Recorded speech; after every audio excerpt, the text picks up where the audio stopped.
Students, and welcome back on my personal YouTube channel in Seth Muralidhar Mansingh का government girls college Bhilwara. मैं doctor सीमा गौर, पोषण विशेषज्ञ, आज आपसे मोटापे में आहार आयोजन के विषय में चर्चा करूंगी।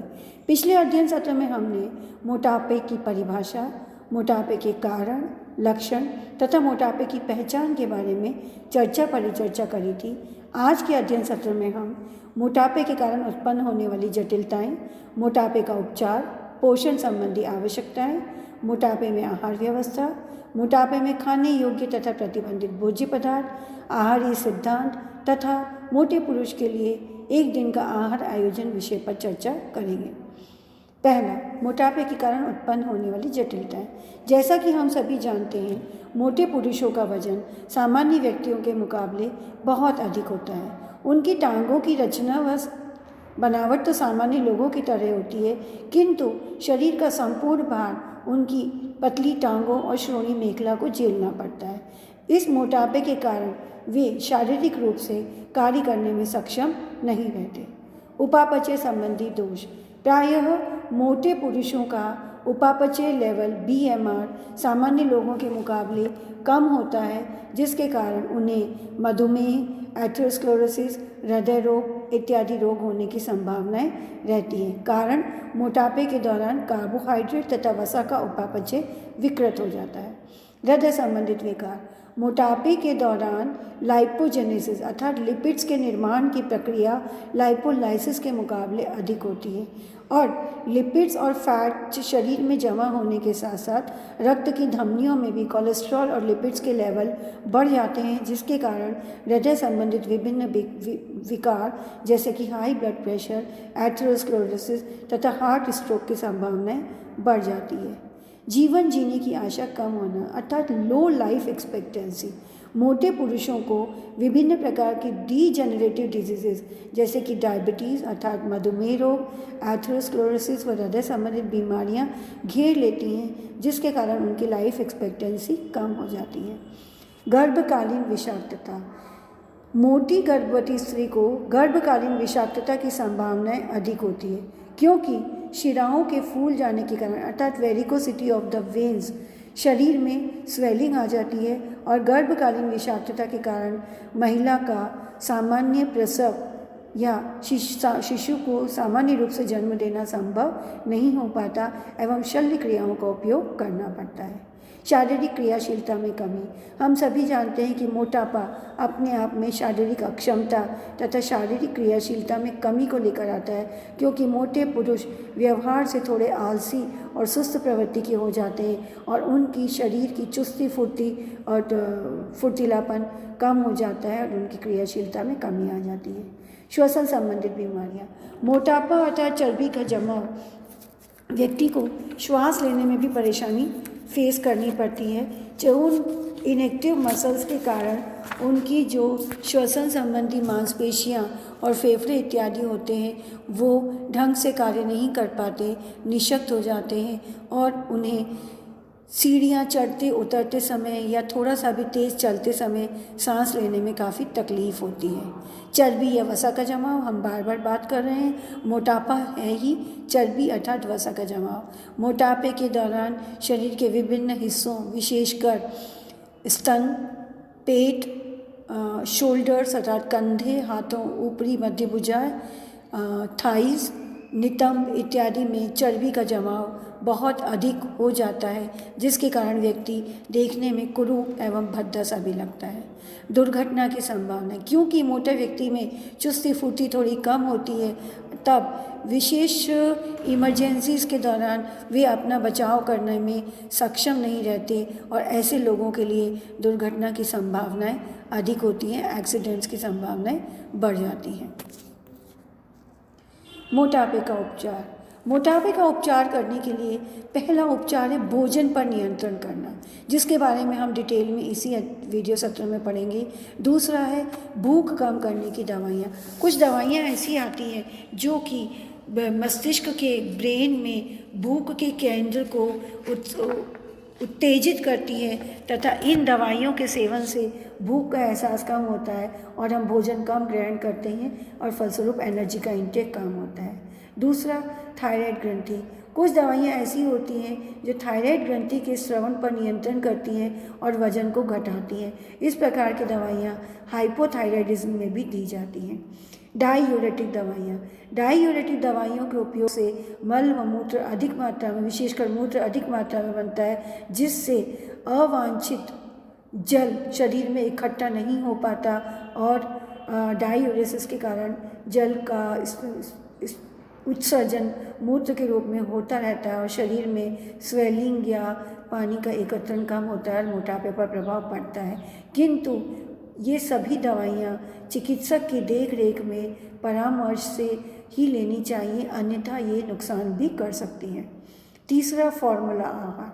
कुछ आहार ऐसे होते हैं जो विशेष रूप से मोटे व्यक्तियों के लिए लो कैलोरी या ज़ीरो कैलोरी आहार के रूप में तैयार किए जाते हैं। ये फॉर्मूला आहार बाज़ार में रेडीमेड मिलते हैं, डिब्बे में बंद होते हैं। इनकी कैलोरी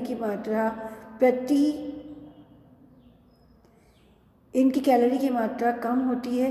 ये ऐसे भोज्य पदार्थ होते हैं जो कि आमाशय में पानी को अवशोषित कर लेते हैं, जिससे पेट भरा भरा रहता है और तृप्ति की भावना उत्पन्न होती है।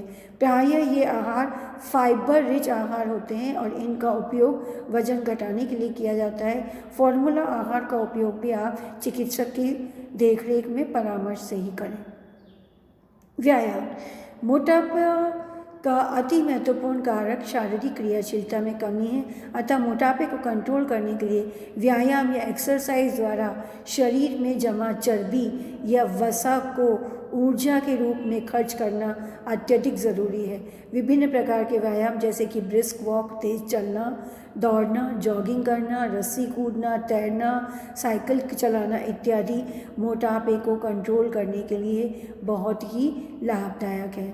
किंतु व्यायाम के विषय में खास बात यह है कि व्यायाम निरंतर कंसिस्टेंटली किया जाना चाहिए। ऐसा नहीं हो कि आप कुछ दिन व्यायाम करें और पुनः छोड़ दें। उस अवस्था में फैट सेल्स पुनः अपना आकार बढ़ाने लगती हैं। चिकित्सकीय भूख। मोटापे से ग्रस्त रोगियों को चिकित्सालयों में कई सप्ताह तक केवल पानी, विटामिन्स, खनिज लवण या रेशे युक्त भोज्य पदार्थ खिलाकर रखा जाता है, जिससे कि मोटापा कम हो जाता है।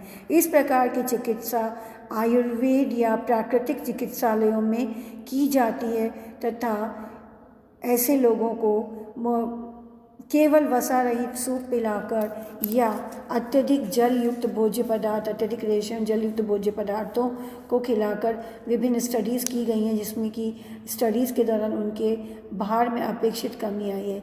किंतु इस प्रकार के उपचार भी चिकित्सक की देख रेख व ऑब्जर्वेशन में ही करना ज़रूरी है, क्योंकि आहार में बहुत ड्रास्टिक परिवर्तन करने से आपके शरीर पर नकारात्मक प्रभाव भी पड़ सकता है। मेरे अपने व्यक्तिगत अनुभव के अनुसार एक महिला ने लंबे समय तक केवल फल वो भी विशेषकर तरबूज 2 प्लेट और विटामिन्स और मिनरल्स की गोलियां खाकर अपनी डाइट कंट्रोल करी, अपने वज़न को कम करा। उसका वज़न तो 5 से 6 किलो तक कम हुआ, किंतु साइड इफ़ेक्ट के रूप में बाद में पता चला कि पेट की आंतें सिकुड़ गईं और उसकी आंतों की जो क्रमाकुंचन की सामान्य गति थी उस पर भी विपरीत प्रभाव पड़ा और उसको काफ़ी समय तक फिर डॉक्टर की सलाह से दवाइयाँ लेनी पड़ी।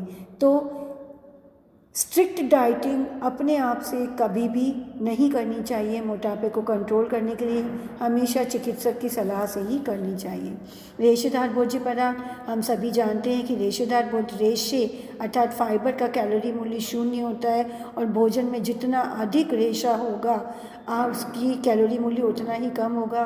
पेट में भरी या पेट भरा होने की फीलिंग महसूस होगी और आपके आहार का कैलोरी मूल्य कम हो जाएगा। तो भोजन में रेशेदार भोज्य पदार्थों का सेवन अधिक से अधिक करना है। नमक का सीमित उपयोग। प्रायः ऐसा होता है कि जो ओबीस पेशेंट्स होते हैं उनकी बॉडी में चर्बी के साथ साथ पानी अर्थात वाटर भी एक्यूमुलेट होता जाता है और स्वेलिंग हो जाती है। नमक का सीमित उपयोग करने से, नमक क्योंकि एक्स्ट्रा सेलुलर इलेक्ट्रोलाइट है, कोशिकाओं के बाहर ज़्यादा इकट्ठा रहता है और नमक के साथ फिर पानी भी इकट्ठा हो जाता है। तो नमक के सीमित उपयोग से एक्स्ट्रा सेलुलर फ्लूइड की मात्रा को कम की जा सकती है और मोटापे पर कुछ हद तक कंट्रोल किया जा सकता है। जिनको मोटापा रहता है वो प्रायः हाइपरलिपिडीमिया, हाइपर कोलेस्ट्रोलीमिया या हार्ट प्रॉब्लम्स के भी शिकार होते हैं। तो ऐसे लोगों को वैसे भी डॉक्टर्स नमक कम खाने की सलाह देते हैं। पोषण शिक्षा अर्थात न्यूट्रिशन एजुकेशन, मोटापे को कंट्रोल करने के लिए न्यूट्रिशन एजुकेशन, पोषण शिक्षा एक लॉन्ग टर्म टूल है जो कि एक बार लोगों को आपने शिक्षित कर दिया कि किस तरह के भोज्य पदार्थों का ऊर्जा मूल्य कम होता है, किन भोज्य पदार्थों को खाने से भोजन का पाचन एवं अवशोषण धीमे धीमे होता है, तथा किस प्रकार आप एक्सरसाइज और व्यायाम के द्वारा अपनी शरीर में जमा चर्बी को बर्न करके, जला करके ऊर्जा प्राप्त कर सकते हैं। ये सभी चीज़ें पोषण शिक्षा के अंतर्गत पढ़ाई जाती हैं। और last but not the least, जन स्वास्थ्य अप्रोच या उपागम, क्योंकि मोटापा आज के समय पे कम्युनिटी हेल्थ प्रॉब्लम के रूप में उभर के आ रहा है विकसित समुदायों में, हाई इनकम ग्रुप के लोगों में, वाइट कॉलर जॉब करने वाले लोगों में। तो ऐसे लोगों के लिए जन स्वास्थ्य अप्रोच अर्थात उपागम के द्वारा एक साथ लोगों में अवेयरनेस क्रिएट की जाए मोटापे के लिए, मोटापे को कंट्रोल करने के लिए, एक्सरसाइज और डाइट के कंट्रोल के लिए वो बहुत ज़रूरी है। नेक्स्ट है मोटापे के दौरान पोषण संबंधी आवश्यकताएं। पहली आवश्यकता जो कि इम्पॉर्टेंट है ऊर्जा की, क्योंकि मोटापे में ऊर्जा का ही असंतुलन होता है। किसी भी अवस्था में मोटापा तभी होता है जब शरीर में अंतर्ग्रहित की गई ऊर्जा शरीर द्वारा उत्सर्जित ऊर्जा से अधिक होती है। 1 ग्राम शुद्ध वसा का ऊर्जा मूल्य 9 किलो कैलोरी होता है तथा 1 ग्राम शारीरिक वसा का ऊर्जा मूल्य 7.7 किलो कैलोरी। अतः यदि प्रति सप्ताह आपको आधा किलो शरीर भार में इच्छित कमी लेकर आनी है तो प्रतिदिन के आहार में हमें 550 कैलोरी की कटौती कर देनी चाहिए। कैसे, आइए देखिए। वजन में इच्छित कमी 500 ग्राम प्रति सप्ताह। ऊर्जा की प्रस्तावित आहारी मात्रा अगर 2425 किलो कैलोरी है, ये एक हाइपोथेटिकल वैल्यू है, वास्तविक वैल्यू नहीं है, क्योंकि 2020 के जो आरडीए हैं उसमें ऊर्जा का आरडीए न देकर एस्टिमेटेड एनर्जी रिक्वायरमेंट्स दी हैं। ऊर्जा की सजेस्टेड रिक्वायरमेंट्स हैं जो 2425 से काफ़ी कम है। अगर उसकी प्रस्तावित आहारी ऊर्जा की मात्राएं 2425 किलो कैलोरी तो 1 ग्राम शारीरिक वसा का ऊर्जा मूल्य 7.7 किलो कैलोरी है। तो 500 ग्राम शारीरिक वसा का ऊर्जा मूल्य, इसको 7.7 से आप जब मल्टीप्लाई करेंगे तो 3850 किलो कैलोरी हो जाएगा। आहारी ऊर्जा मूल्य में साप्ताहिक कटौती आपको करनी पड़ेगी 3850 किलो कैलोरी आधा किलो वजन कम करने के लिए। तो प्रतिदिन की ऊर्जा मूल्य की कटौती हो गई डिवाइडेड बाय 7 अर्थात 550 किलो कैलोरी। इस 550 को जब आप दैनिक रिक्वायरमेंट में से माइनस कर देंगे तो आपकी ऊर्जा की दैनिक आवश्यकता आ गई 1875 किलो कैलोरी। इस प्रकार आपका जो भी दैनिक आवश्यकता ऊर्जा की है उसमें से अगर आप 550 कैलोरी को कट कर देंगे तो आप प्रति सप्ताह आंकड़ों के हिसाब से आधा किलो वजन तक को कम कर सकते हैं। बात करते हैं प्रोटीन की रिक्वायरमेंट की, तो आदर्श वजन के अनुरूप 1 ग्राम प्रति किलो शरीर भार के हिसाब से दैनिक प्रोटीन आवश्यक होता है।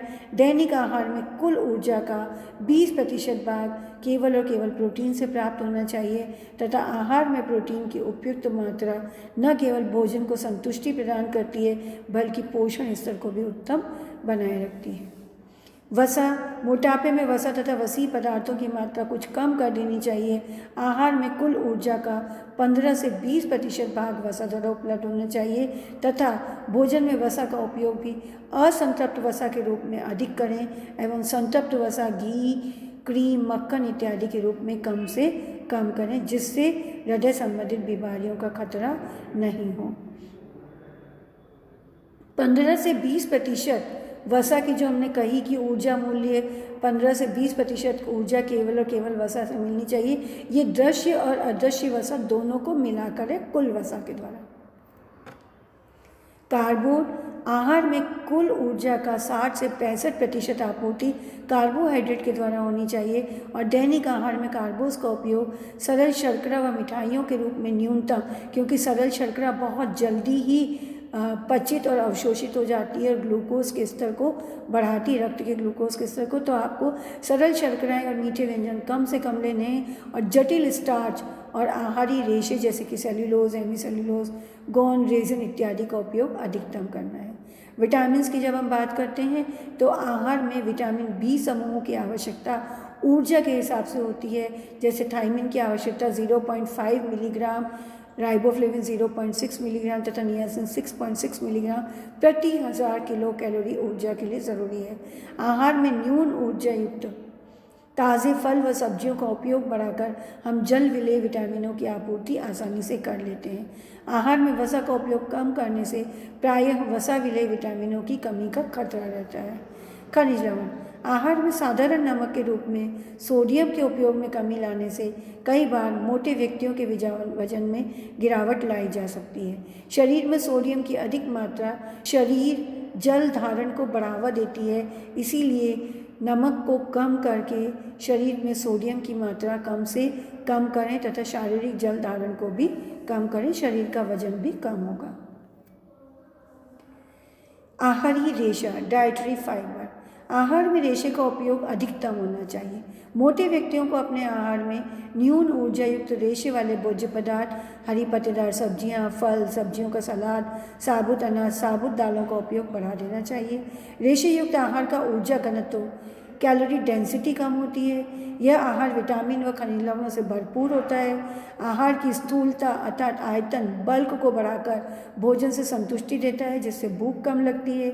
आंतों में क्रमाकुंचन अर्थात पेरिस्टाल्टिक मूवमेंट्स को नियमित एवं रेगुलेट करता है। आहार नाल में कोलेस्ट्रॉल के अवशोषण में कमी लाता है, क्योंकि रेशा जो है वो कोलेस्ट्रॉल को, फूड के कोलेस्ट्रॉल को तो बांधता ही है, साथ ही साथ लीवर द्वारा स्रावित पित्त रस में जो कोलेस्ट्रॉल होता है उसको भी रेशा बाइंड कर लेता है और मल के साथ शरीर से बाहर निकाल लेता है। तो रेशे का इम्पॉर्टेंट रोल है ओबेसिटी में कोलेस्ट्रॉल के लेवल को कम करने में। ऐसे आहार को चबाने में समय ज़्यादा लगता है, जिससे समान समय में अंतर्गृहित किए गए भोजन की मात्रा में भी कमी आ जाती है।